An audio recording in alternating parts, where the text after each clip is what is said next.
Hi, my friends. This is Lada from astrolada.com with your August 2018 astrology horoscopes for the 12 signs. What a crazy summer! You're probably experiencing it already. It's intense with all the eclipses, with Mars and Mercury retrograde. They continue in August. This is the last very intense month of this year. Very karmic, very fated, but this is also the last month when you can turn your life around and when you can make big changes in your life. So don't miss this time. Yes, it's intense, it's difficult. No one likes changes. Well, not no one, but most of the times. But you can make something amazing. It can be extremely productive and transforming month.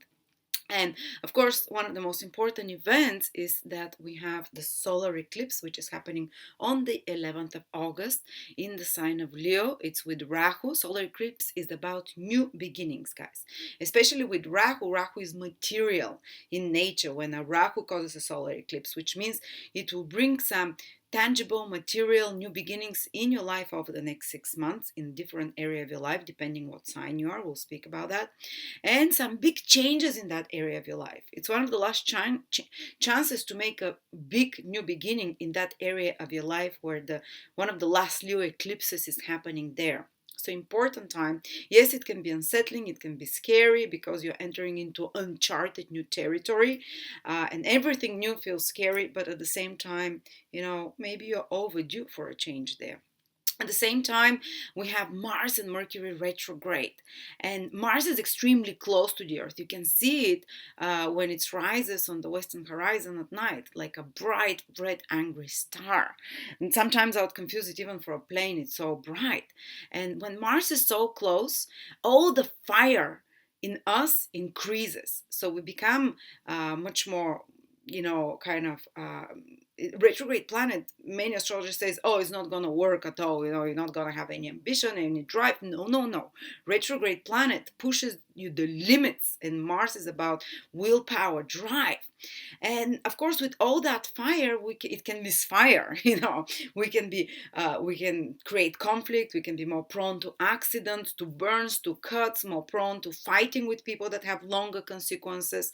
But this fire is given to us to make something out of it, and in particular to make some feat of courage, because Mars rules courage, something that you not have the energy or the will to do at other times, because Mars is so much stronger. Some feat of courage, some feat of assertiveness, some feat of strength that you can achieve, some feat of physical or other kind of energetic strength, some feat of so something that you can use this willpower, feat of willpower. And but again, as I said, too much fire can overpower rationality, and we can do some too passionate actions that we later regret for. But I would advise you use this fire to fix some problem in your life, to use this willpower and this assertiveness to tackle issues that you haven't had the courage or strength to do before. This is what retrograde planets are about.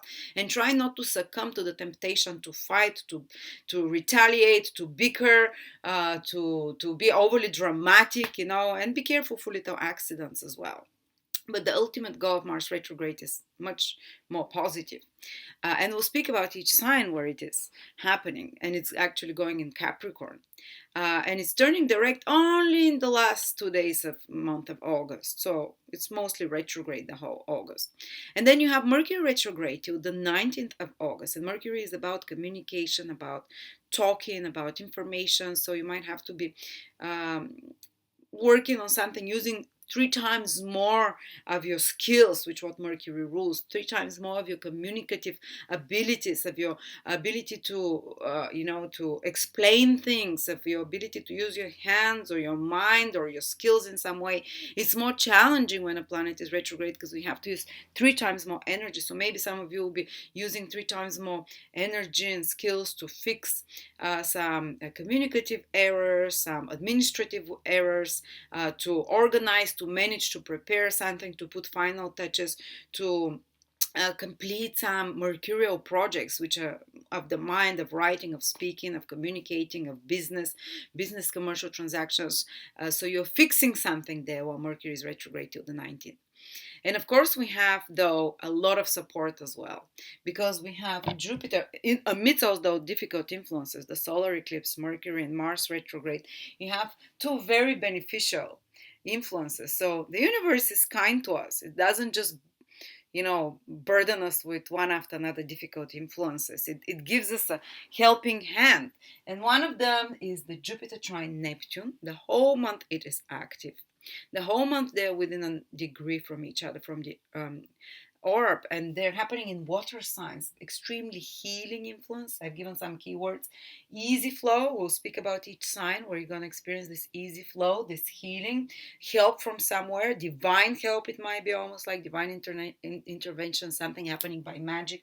Spirituality, healing, kindness, tolerance. You can experience all those things. It's very emotionally soothing. It kind of gives you sense of happiness within in certain areas of your life, and things happening like by magic. And then there is another trine, very rare one, between Uranus and Saturn, which is active the whole August, again in earth signs this time.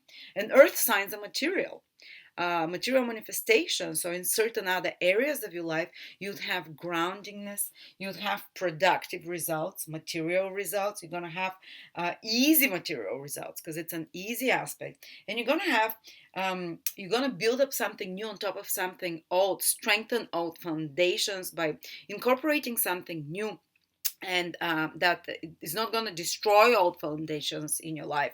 It's just going to build up upon them. So we do have some helps, and now let's see how it is going to affect each of the 12 signs. So Taurus, let's see how all that's happening is going to affect you.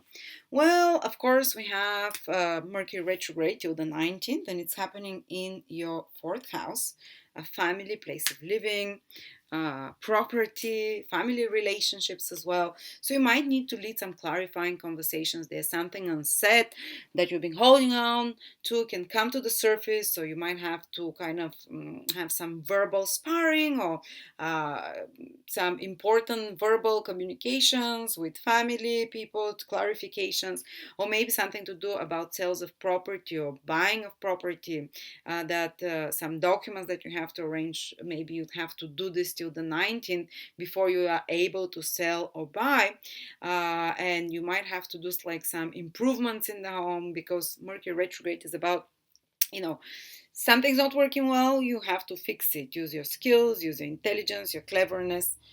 Here it is. And possibly you can get in touch with family members that you haven't been in touch with as well. Mercury's communications there. And after the 19th, if there were any complications in your family and personal life, place of living, tenants, landlords, fourth house rules, all those things, gardens, they start to improve and they start to untangle. But there's more intensity to around the 19th, 20th of August in regards to that, and you have to be more clever and use more strategic communications in regards to that, or maybe reduce some contracts or documents connected to land and property. But at the same time, we have the solar eclipse that is happening on the 11th of August, again in your fourth house in Leo. And so this solar eclipse is about something new. So yes, you might be fixing out some old things about the home, or in regards to the family dynamics and relationships, maybe revisiting your old or place of living or place of birth, or getting in touch with relatives and family or mom. But at the same time, something new is being born here. And that's one of the last August eclipses. One of the last fourth house eclipses for you, Taurus, especially if you're Taurus rising. It's very strong Taurus moon, Taurus sun as well. And the next time you'll have one of those eclipses again with Rahu will be in 19 years. They repeat once in 19 years, and they allow for radical new changes and new beginnings that give you, though, something. Because Rahu is the influence that gives you something. And so the last time in 19 years, this August till next February, because an eclipse is active for 6 months after that, something totally new, radically new change can appear in your life in regards to family. Maybe finding a new house, finding a new property, maybe starting a family, maybe settling down, or finding a new country to live in, or finding a new place where you feel you belong to. So yes, you're wrapping up some things from the past with Mercury retrograde, fixing, improving, maybe researching something in regards to property, home, family. But at the same time, you're starting a new chapter as well, which is going to unfold over the next 6 months in regards to all those things. Uh, yeah, so very interesting. Maybe a new place to live, or new flatmate, or maybe it's not such a small actually.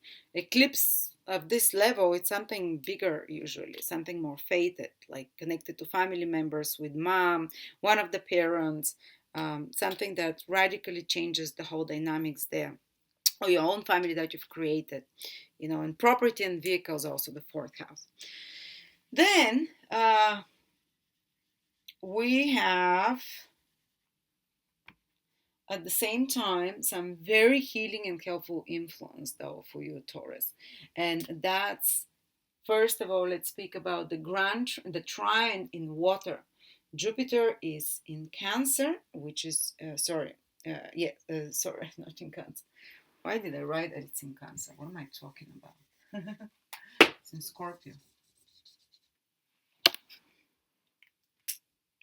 Jupiter is in Scorpio, in your basically in your seventh house, and Neptune is in Pisces, which is your 11th house.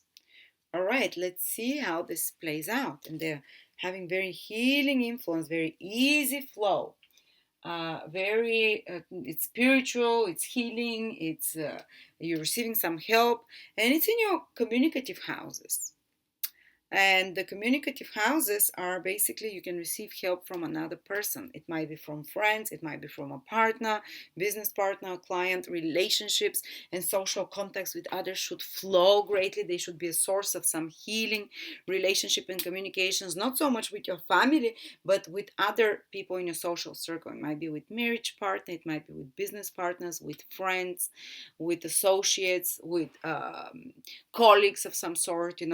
But this is where things can happen almost by magic. So you can receive some help, some support from uh, from friends or from partners. Something good can happen in the life of your friends or your partner, something that comes, as I said, almost by magic. And there can be some healing of relationships or wounds, and in regards to, or any kind of difficult situation can be healed with this beautiful, forgiving, very spiritual influence. Maybe they can be more spiritual and kind influence to you from your friends and from your partner as well. And it's just lucky, it's blissful. So if you have anything important to do with large groups of people, maybe if you belong to a club, or if you belong to some uh, uh, group where like-minded people get together, it might be on the internet or whatever, you can receive much more. And these are business houses as well. The 7th and the 11th houses, they're connected to business, especially business networking. So if anything to do with promotions, anything to do with communications, anything to do with spreading of information of any sort, flows easily. And anything to do with getting more clients, getting a wider reach of audience, again, can flow easily, and can give good results. You might just feel like you have good time with friends, a good time with your partner somehow. And there is another very positive combination, that is Saturn trine Uranus. And Saturn in your horoscope is in Capricorn, which of course is your ninth house, and Uranus is in your first house. There we go. Wow, very grounding. It's earth houses, so earth signs. But it's happening in your houses that are connected to purpose and meaning in life. First and ninth house. So maybe now some new ideas that you're getting, which is Uranus in the first house, can ground and stabilize you for your goals for your life and for your plans, long-term plans for your life, which is the ninth house. How you envision the future. Maybe something new that you start can improve and build upon on already established knowledge and already established, because ninth house is high education knowledge, maybe some new interest that you're developing now. They can open windows for pre-qualifying or adding on top of your education, and adding on top of your already established knowledge and expertise. This is the ninth house, like understanding of something very in depth. And also some new changes that you're making in your own life, which is Uranus in the first house of Taurus, can open a window for traveling of some sort. Ninth house rules traveling, for anything to do with expanding your horizons in some way. But things start to flow there. If you've been planning some trip, or if there are some complications in regards to something connected to legalizing a foreign state, yourself in a foreign state, which is ninth house, getting legal documents in foreign place. Now the windows of opportunity can start opening for you in August.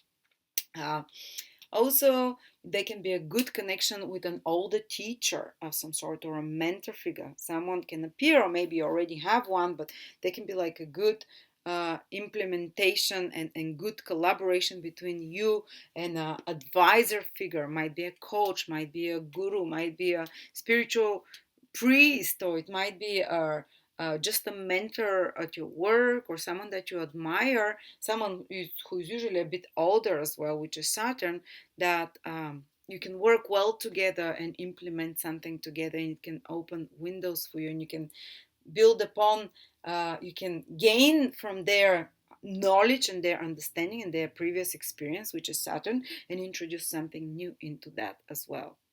But it's kind of, usually the ninth house is the house of the higher mind, the first house is the house of you. So somehow you and God flow well together and the higher self, your yourself and your higher self are in sync this month. So they can be powerful intuitions that come to you, that are stabilizing and grounding, and that, so listen to your higher voice, to your inner intuition. It will be very correct this month. So thank you so much, Taurus. Hope that was helpful to you, and I will see you next month.